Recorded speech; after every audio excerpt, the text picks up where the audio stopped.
I just want to take a few minutes before we continue in worship because, to be honest with you, there's a lot of distractions in this place. There's a bunch of in and outs, a bunch of talking. We've had conversations about this before, and here's the deal. The pre-service, all the food, all the fun, all the games, everything we put into that part's for you. That part is for you. You come, you have a good time, you hang out with your friends, but once the first note of music is strummed, that part becomes for God. The worship is the only thing that we have to give for the God who hung the moon and the stars. It's the only thing we have. We have nothing else to give but our worship.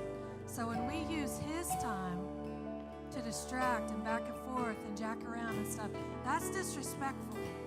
Okay, and that's the part we're not going to do. I love you guys, but I love you too much to let you continue to disrespect God's time in this house. You had your time. You're going to get some word here in a little bit. But right now, I just want you to step away from your friends. I want you to step away from people who are distracting you. If you're in this room and you're surrounded by people who are continually cutting up, hey, you got my permission. Go find a new seat. You can sit by me. But I just encourage you, take a few minutes in this place. Get alone with God. Get alone away from everybody else. Take a few minutes and worship the Creator that actually gives the breath in your lungs, gives you the ability to talk with your friends. So can we just, for a few moments, just put everything else aside and let's just give God the time that He deserves. Father, I love you and I thank you for your word. I thank you for the opportunity that we've been given. I thank you that you've given us young men and women that are talented and gifted enough to come and lead us in this worship time. I thank you that you've given us a place to come and gather in your name, a place that is full of sound and media and all kinds of stuff, all the frivolities that we could ever ask for, and all of it has been given to us by you, but it's for you. So, Father, I just pray over the next few minutes. I pray, number one, that you would forgive us for not taking your time seriously. Lord, I pray that you would forgive us for taking you for granted. I pray that you would forgive us for robbing you of your due time. And Father, I pray that you would help us by the power of your Spirit. Help us to give you the glory that's due your name. Help us to worship you in the way that you deserve. Lord, we love you and we thank you. And it's in your Son's name, in the mighty name of Jesus.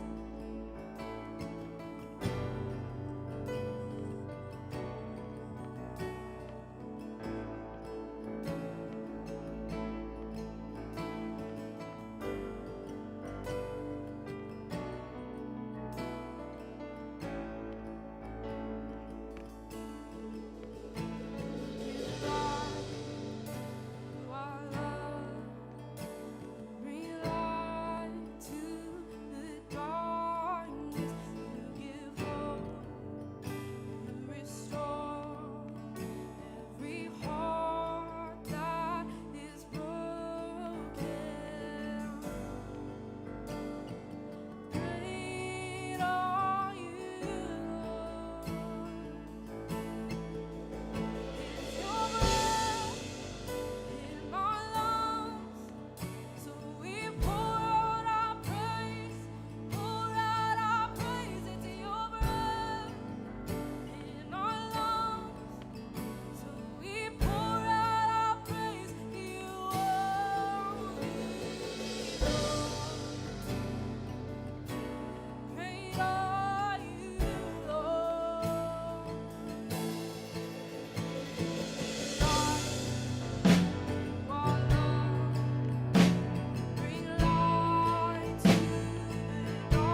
God, we thank you again for your presence in this place. And Lord, I thank you that your word is still true today, and where two or more gather in your name, you're right here in the midst of us. And Lord, I thank you that you're willing to inhabit the praises of your people. You can do anything you want to do, and you choose to inhabit this place because we praise you.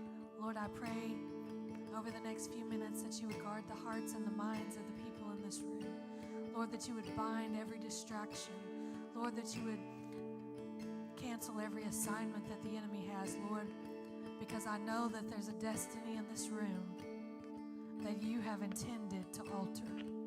And Lord, I know that you have a plan for the people in this room. I know that today is the first day of someone's rest of their life. Lord, I thank you because I know that your word is going to break through in this place today.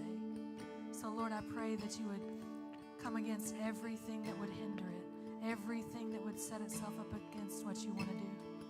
And Lord, I pray as I open my mouth wide that you again would faithfully fill it as you always do. It's in your name, in Jesus' name, amen.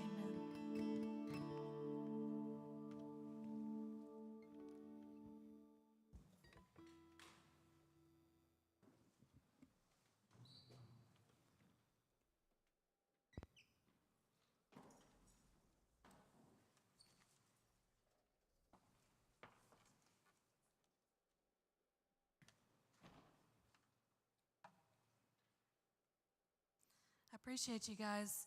I don't know if you can feel it or not. I don't know, did anybody else in the room feel the shift in the atmosphere when we got rid of all the riffraff? I did.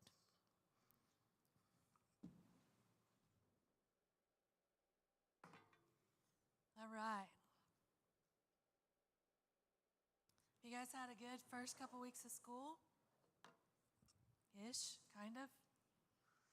I know the school year kicks off with a bang, and it feels like everything just goes crazy fast after that. And before we know it, it's going to be Christmas time. But, you know, it's been a really good week. And I had the opportunity, it was Monday night or Tuesday. I don't remember if it's Monday or Tuesday.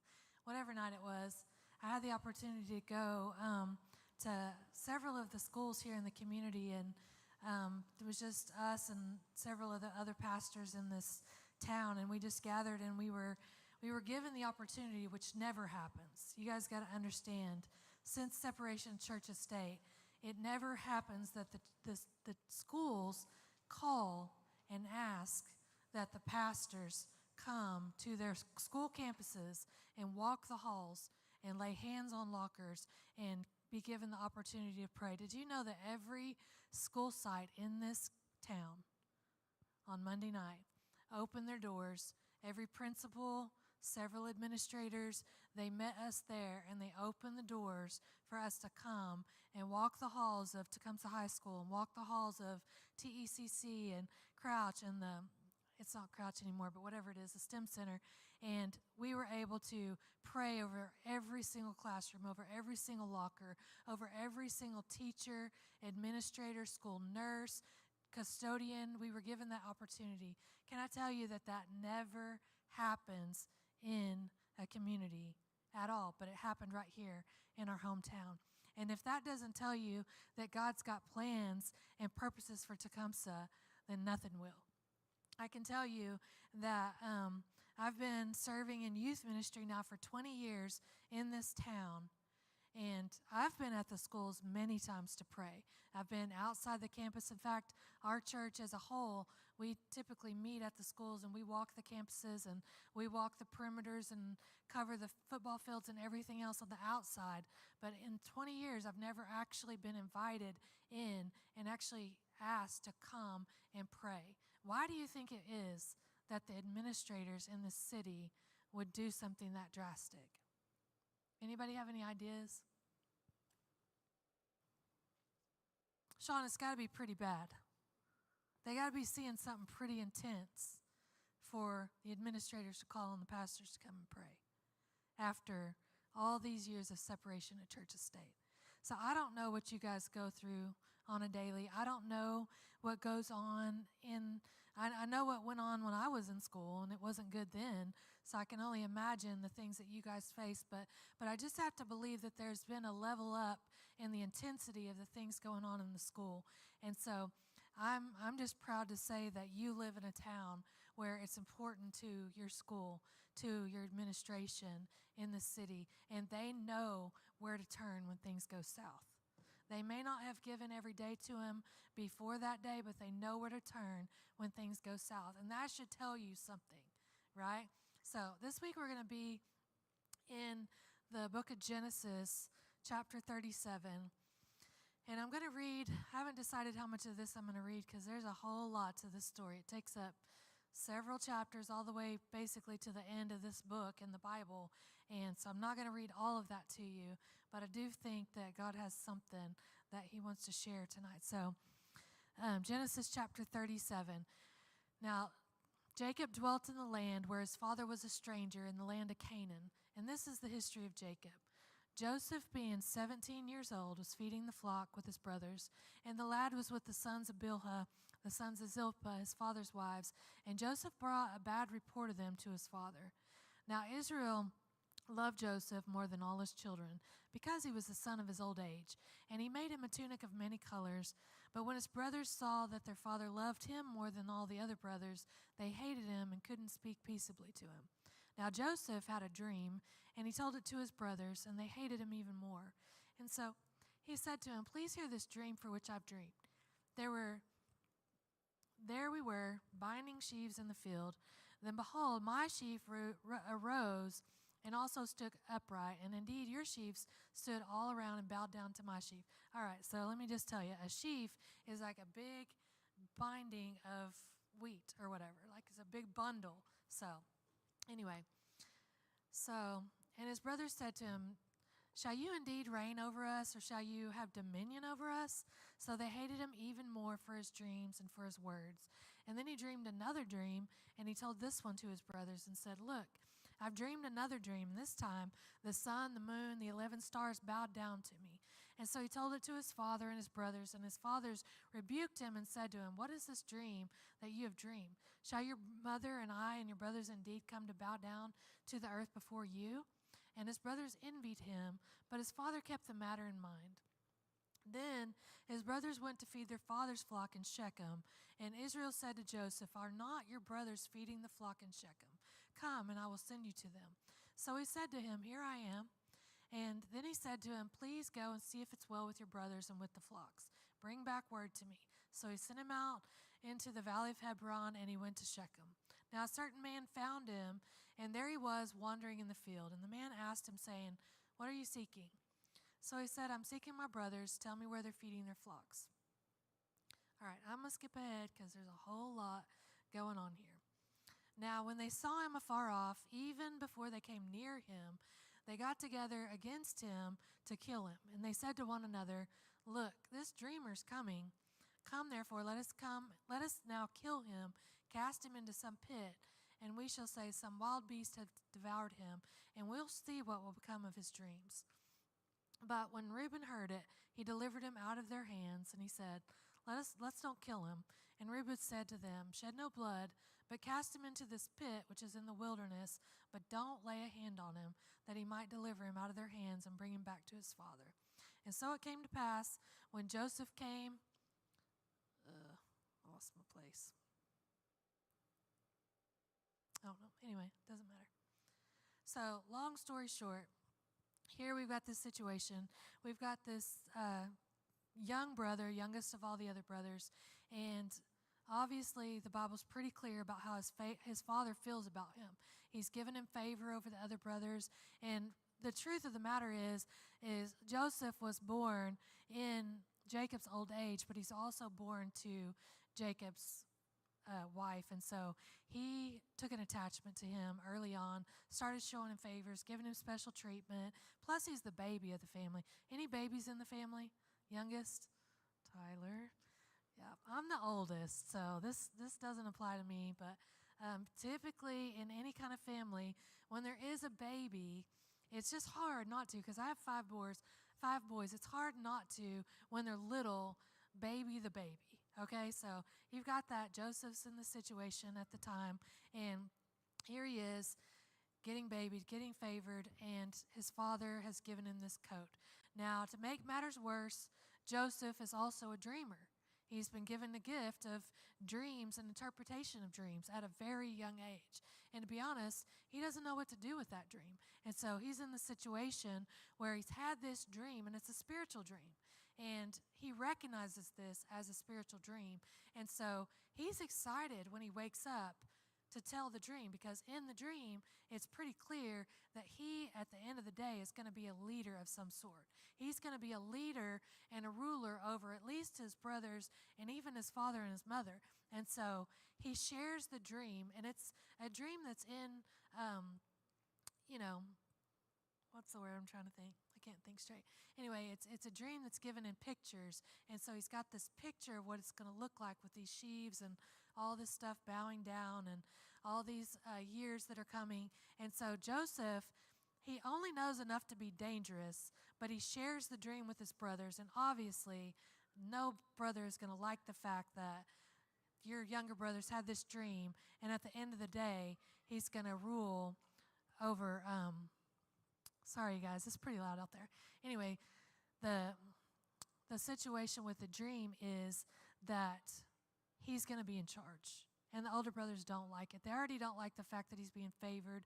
They don't like the fact that his father babies him, gives him special treatment, and all that. So they conspire to kill him, and then one of the other brothers talks him out of it. So here we are in the story, and the brothers didn't kill him, but they did throw him into a pit. So now we've got this young man who's had a spiritual dream. And God has shown him in this dream that his end game is going to look a whole lot different than today. God has shown him in this dream that at some point in his life, he is going to be a leader over things. And yet he finds himself in a situation where hey, Jeff, will you ask them to tone it down a little bit?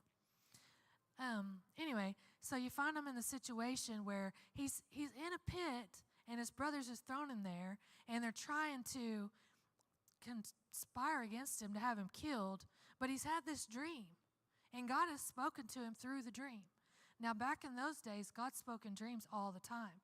Just like we read the Bible, and the Bible speaks to us, God spoke in dreams and visions all the time. Anybody in the room ever had a spiritual dream? I have.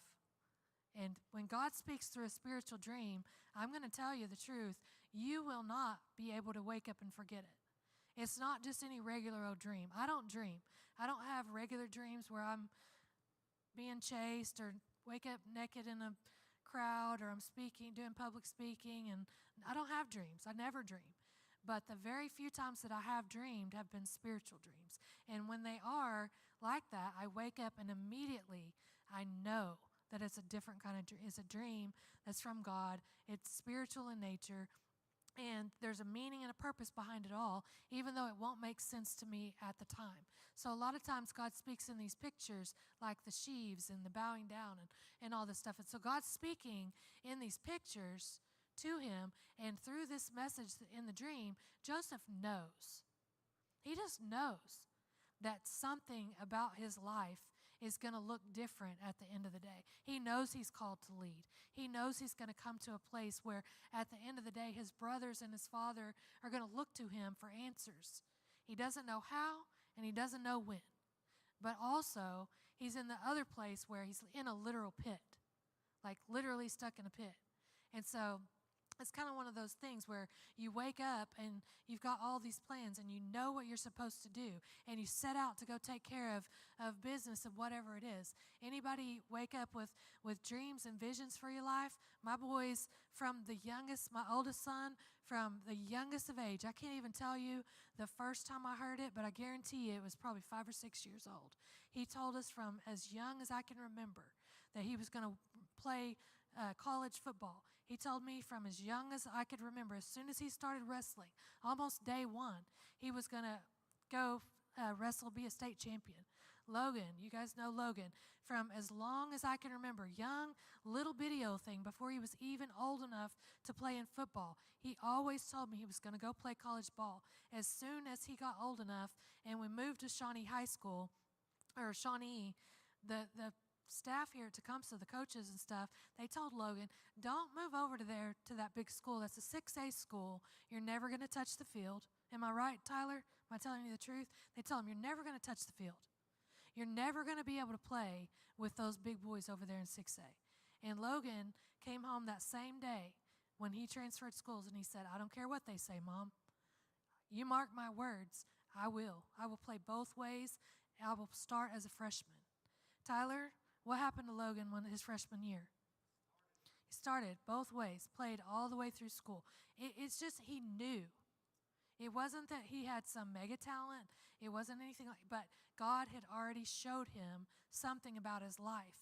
He knew that he was called to be different. He told me from a young age he was going to grow up to be a youth pastor and a pastor and preach the gospel.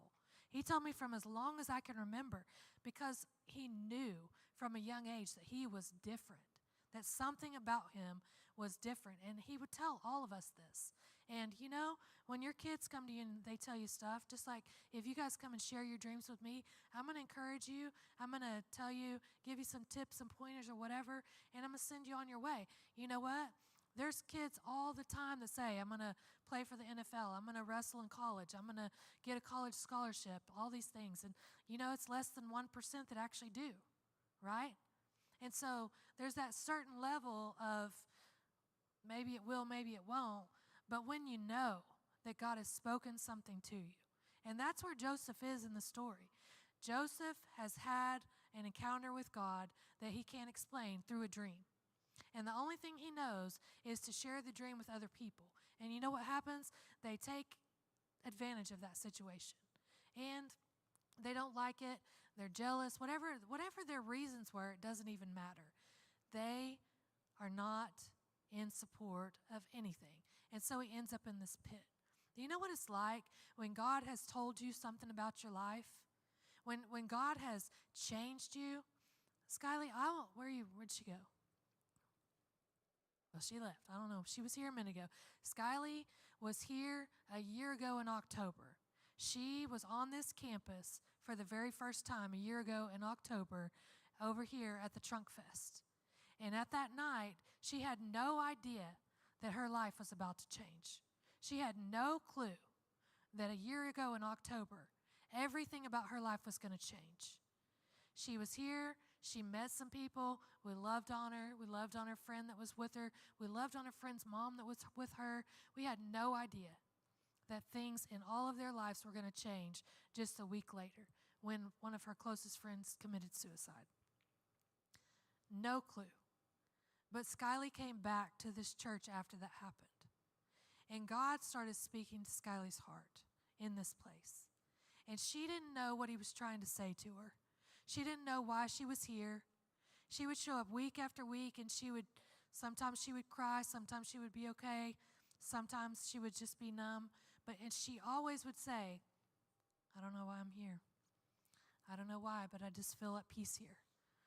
I don't know why God would want for me, but here I am, just in her own little way. But as God started working in Skylie's life, we've seen a transformation in her life that we could have never thought was going to happen a year ago in October. And I was listening to, I don't remember if it was a podcast or what it was. I might have even been reading a book. But I was thinking about this process of going from the moment whenever you step in to really waking up to the reality that God actually does have a plan for you. Like there's a moment in every single one of our lives where it's like you've gone through the motions and you've just been living life a regular old person, and then all of a sudden you just get this hint or this awakening on the inside that maybe, just maybe, God created you for a reason. Maybe even you guys. Maybe God created you for a purpose, and you're just going to come to this place where you wake up one day and you think, man, what's God trying to do?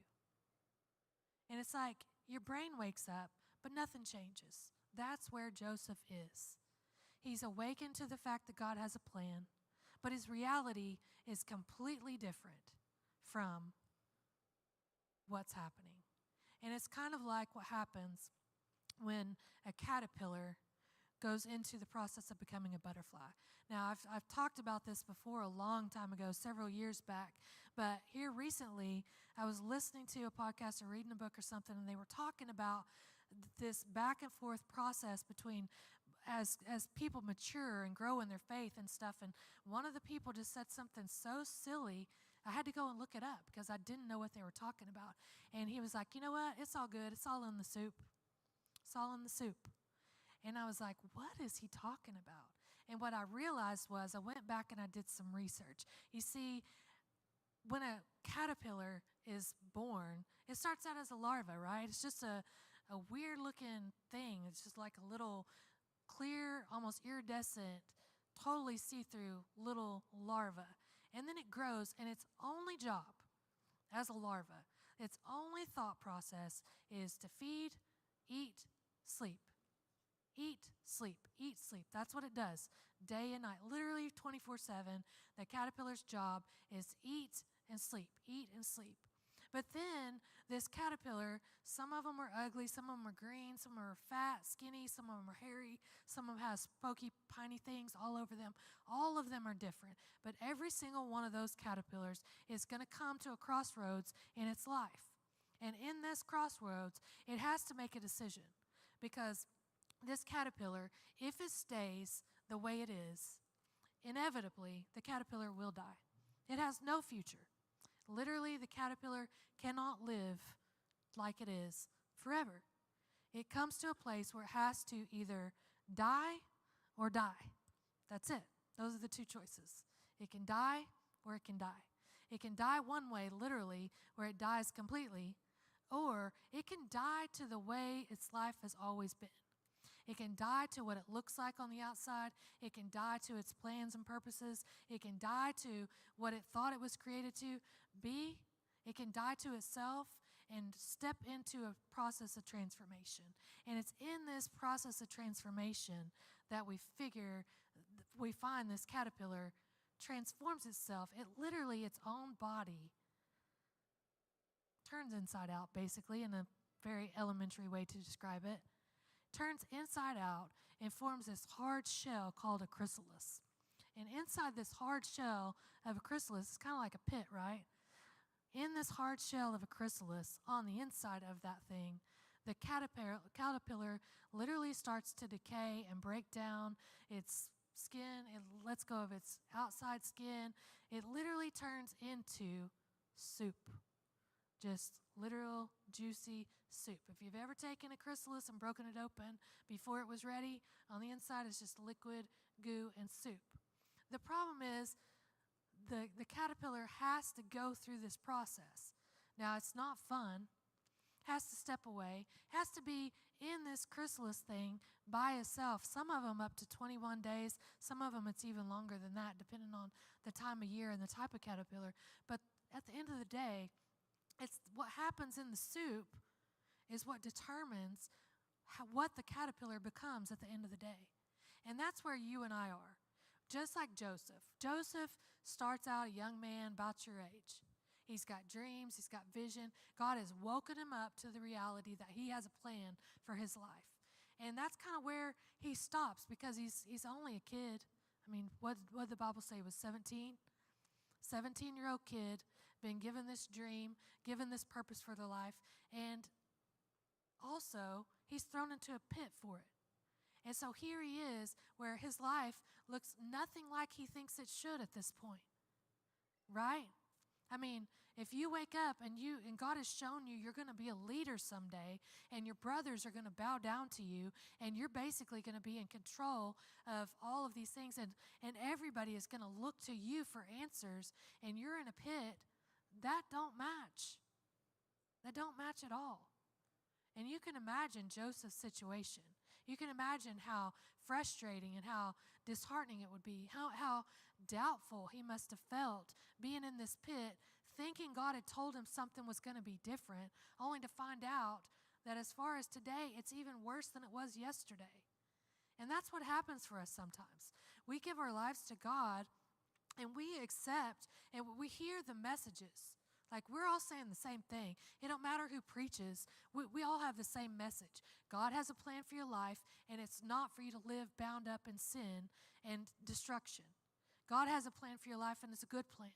No matter who preaches on this podium, that's going to be the message, because that's the truth. God has a plan for your life. The problem is your life don't look like the plan does today. Just like when a caterpillar, do you know the caterpillar, when it's born, I don't know what they think. I can just assume. But if a caterpillar looks in the mirror at any point, and I know I'm making this elementary here, do you think he looks in the mirror and sees a butterfly? No, he don't. How confusing to know you're a butterfly but look like a caterpillar. That's pretty confusing. To think that you were created to be something that can fly, something that is beautiful and intricate and so delicate, that can go and pollinate and do all of the little frilly things. And yet, here you are on your belly, crawling, eating leaves and spitting it and making a mud cake, basically. A mud casket is really what it is. Like, how confusing would that be to be in that caterpillar situation? And yet, we find students every single day. They wake up and they look in the mirror and they look at people they don't recognize. There are students every day that look in the mirror and feel like they don't fit in their own bodies. They feel like somehow God must have made a mistake when he created them, because who they feel like they are on the inside don't match what they say on the outside, right? How confusing that is. Just like the caterpillar, to know that your end game is this beautiful butterfly, and yet you find yourself having to crawl and create this little casket around you, crawl into it all by yourself, and then allow your body to completely dissolve itself and turn into just a mess in the middle. It's confusing. Joseph's story got worse. I didn't read it all because there's so much. Joseph goes from being thrown into this pit by his brothers to sold into slavery. He ends up in prison at one point. He ends up in a palace at one point. He ends up serving other people for a really long period of time. He gets hauled off. And, it's not until the very end of the book do you find out what Joseph actually was called for. And the truth is, at the very end of the book of Genesis, you're going to find that Joseph does, in fact, save his brothers and all of Egypt and all of the other people of this entire country through a famine. But the thing about it is, as humans, we only see things in parts. When we look at the caterpillar, we can only see the caterpillar, or we can see the butterfly, or we can see the chrysalis. But you don't get to see what's happening in the soup. In the soup is where everything that's not needed for the butterfly that the caterpillar was carrying, it gets dissolved and excreted. It gets taken out. You don't get to see that part of the process. You don't get to understand what God is really doing inside the chrysalis by taking that caterpillar whose body is actually really pretty heavy. If you think of anybody ever picked up a caterpillar, they're really heavy. You pick them up and drop them, they thud on the ground. You're not going to get very far flying with that thing, right? So in the soup is where God is working out all of the mess that was with the caterpillar, that the caterpillar crawled on his belly, carrying day in and day out. And he carried it in that chrysalis with him, but he won't carry it back out, because it's in the soup that God fixes things that are broken and tweaks things that have become disjointed. He realigns our thought processes. And that's really what happened with Joseph. You see, he ends up in the pit and the palace and the prison, and all that seems terrible, and it was terrible. I mean, there was nothing easy about it. It was a terrible time for him. But it was during that time that he learned how to really listen to God. It was during that time when he was alone, kept away and secluded in his own little chrysalis, so to speak, that God was able to get him to a place where he could not only receive dreams but interpret them correctly.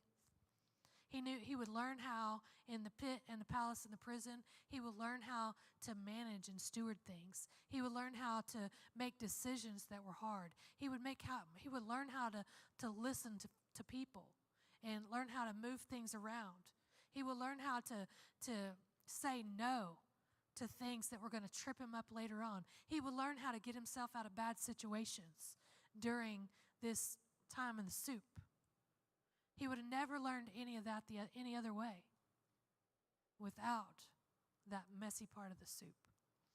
And so you may be in a similar situation as Joseph. I know if you look back on my life, I know specifically, I can tell you a whole season of time that was soup for me. A time where it was a place where I had to let go of everything that I had been up to a certain point. Because you can't be a new you and carry all your old ways with you. You can't expect God to do a new thing in your life if you keep doing all the old things. You can't expect to keep doing the same thing over and over and over again and expect somehow the results are going to turn out differently. Right?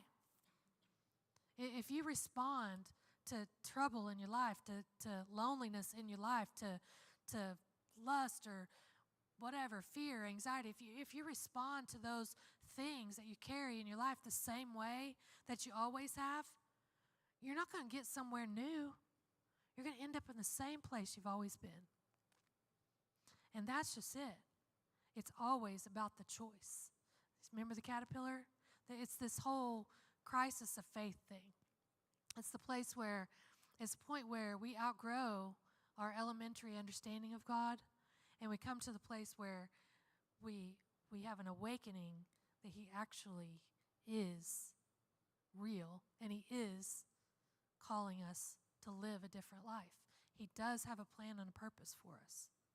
And it's that point you have to decide. You can choose to stay the caterpillar. You're going to die anyway. I mean, there's no life for the caterpillar. The end is death, always. But the end doesn't have to be death forever. It can be death to the caterpillar, birth to the butterfly, or he can just be death to the caterpillar, right? The Bible talks about, ironically, hell is described as a place where the worm never dies, which is crazy to think about, going to a place where you could be eternally tormented as a caterpillar. Never change, eternal torment. And it's never going to end because it's eternity. It's crazy to think about that. But you don't have to live that way. You have a choice. Just like the caterpillar, you can choose to submit to the process. The caterpillar actually has to build its own casket. Pretty neat, if you ask me. Built its own little chrysalis. But when it submits to the process, steps inside, closes that last little thing off, seals it off. At that point, everything else in the middle is stuff that happens without the caterpillar's help. It's the force of nature. It's the Creator's design that the caterpillar's body will naturally dissolve itself and keep everything good that would make a beautiful, perfect butterfly, and get rid of everything that used to be an old, fat, heavy caterpillar. And what's left at the end of the day, if you leave it alone and don't mess with it, the butterfly is born and goes on to do its thing. Joseph, at the end of the day, he does become a leader. And his brothers do actually come and bow down to him and his father. He saves not just his generation, but the entire population of people back in those days. But it was Joseph's decision to take God at his word, basically. It was Joseph's decision to cling to the dream. Cling to the faith that was, God had created me for something different than this. Don't know what it looks like. I don't know how I'm going to get there. It's definitely not this soup in the middle. But I'm here for it. And I'm just going to submit. If you guys would stand up all over the place. I know this is a little bit different way to say it. Hopefully it'll stick with you. Sometimes it's the simplest things in life that teach us the most. But every one of you in this room, you are going to come to the place. If you haven't already, some of you have already come to the place where you've woken up to the fact that God has a plan for your life. You may not have said yes to it yet, but you at least know it's there. You at least believe the truth. Some of you, you come every week and you have a good time and you hang out with your friends and you eat and you go home and life is good and you're good. And that's okay for now. Every one of us in this room, you will come to that place where you come face to face with the decision. You can keep doing what you've always done, but just don't kid yourself about it, right? Don't kid yourself. Nothing changes. Nothing changes. Or you can accept the plans and the purposes that God has for you. You can accept the fact that you have a creator in heaven that created you for a purpose, and he is all about some soup. He knows what he's doing. He knows how to take the good out, keep it. He knows how to get rid of the bad. If you'll trust him and submit to the process. If you guys would bow your heads. Father, I thank you for your word. Lord, I thank you for every student and every individual in this place. And Lord, I know that there's none of us that are going to get out of here without coming to this crisis of faith. Lord, there's none of us that will be able to walk past this defining moment, the decision to say yes to your plans and purposes, or to walk away the same old, same old.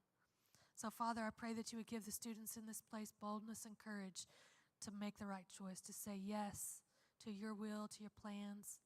And Lord, I pray that if there be anybody in this room that's going through a series or a season of confusion, if there be people in this room when they look in the mirror and they cannot understand why they know that they're created to be a butterfly and yet all they see is a big fat green caterpillar.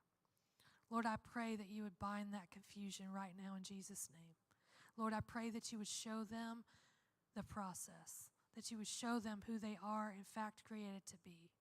And Lord, that you would help them develop a trust with you. Lord, I pray that you would put people in their lives that would speak the truth to them. Lord, I pray that you would surround them with Christian young men and women that would constantly feed them the truth and starve out every lie. Lord, I pray that you would help them in the mighty name of Jesus. If you guys would bow your heads.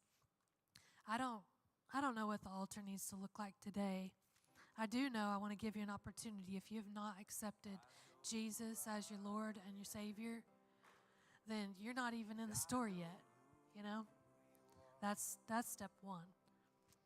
There is no future without Jesus, just to be honest.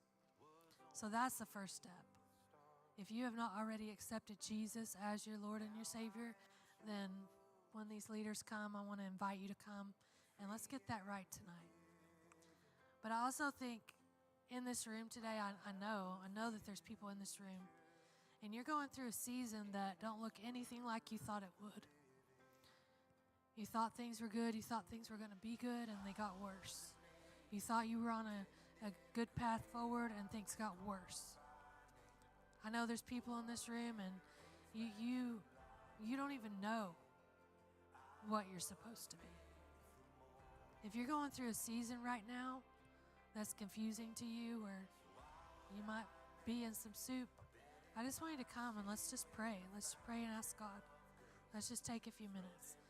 Don't let yourself remain in confusion. Don't let yourself remain the same old just because you've got too much pride to take it forward. If there's anybody in this room and you're walking in confusion today, I just invite you to come to the altar right now.